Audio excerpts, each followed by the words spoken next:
at Old Man Eckert's.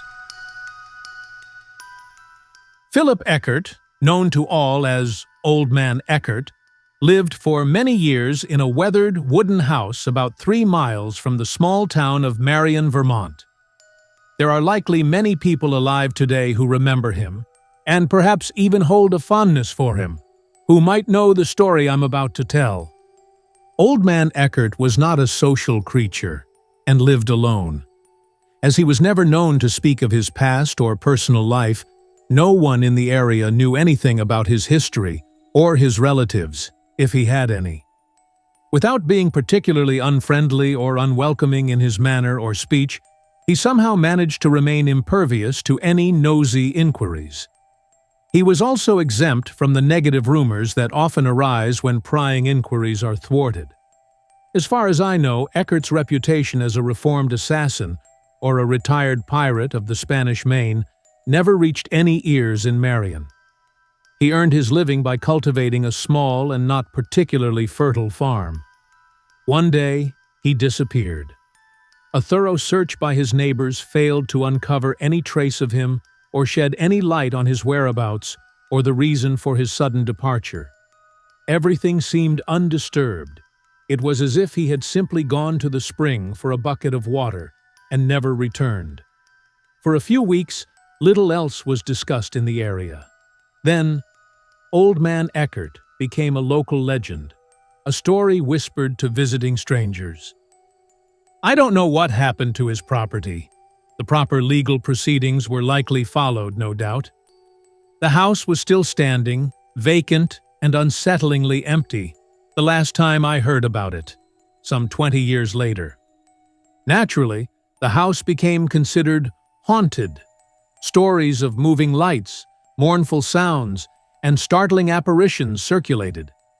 At one point, about 5 years after Eckert's disappearance, these stories of the supernatural became so pervasive, or perhaps due to some particularly convincing evidence, they seemed so real that some of Marion's most serious citizens decided to investigate.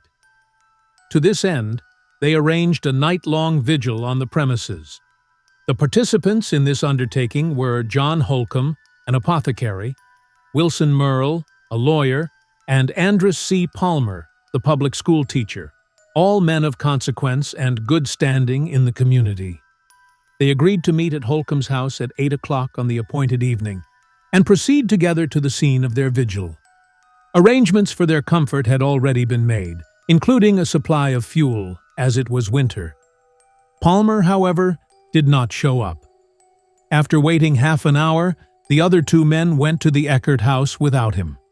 They settled into the main room, gathered around a blazing fire, and without any other light than the flames provided, they awaited events. They had agreed to keep their voices low, and they didn't even discuss Palmer's absence, which had been the subject of their conversation on their way to the house. About an hour passed without incident when they heard, not without a surge of emotion no doubt, the sound of a door opening in the rear of the house, followed by footsteps in the room adjacent to the one they were in. The watchers rose to their feet, but stood firm, prepared for whatever might happen. A long silence followed, how long neither man could say afterwards. Then, the door between the 2 rooms opened, and a man entered. It was Palmer.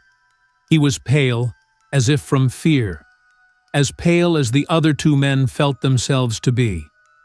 His demeanor was also strangely distracted. He didn't respond to their greetings, nor did he even look at them, but simply walked slowly across the room in the fading firelight, opened the front door, and stepped out into the darkness. The first thought of both men was that Palmer must have been terrified, that something he'd seen, heard, or imagined in the back room had shaken him to his core. Acting on the same instinct of friendship, they both ran after him out the open door. But neither they nor anyone else ever saw or heard from Andrus Palmer again. This much was determined the next morning. During the vigil of Messrs. Holcomb and Merle at the haunted house, a new snow had fallen, covering the ground to a depth of several inches. In this freshly fallen snow, Palmer's trail from his lodgings in the village to the back door of the Eckert house was clearly visible.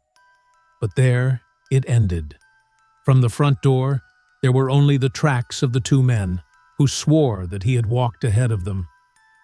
Palmer's disappearance was as complete as that of Old Man Eckert himself, whom indeed the local paper editor somewhat graphically accused of having reached out and pulled him in.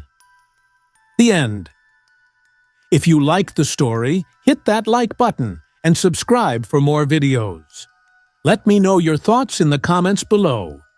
Was there anything that surprised you? Who's your favorite character in the story? I can't wait to hear your thoughts.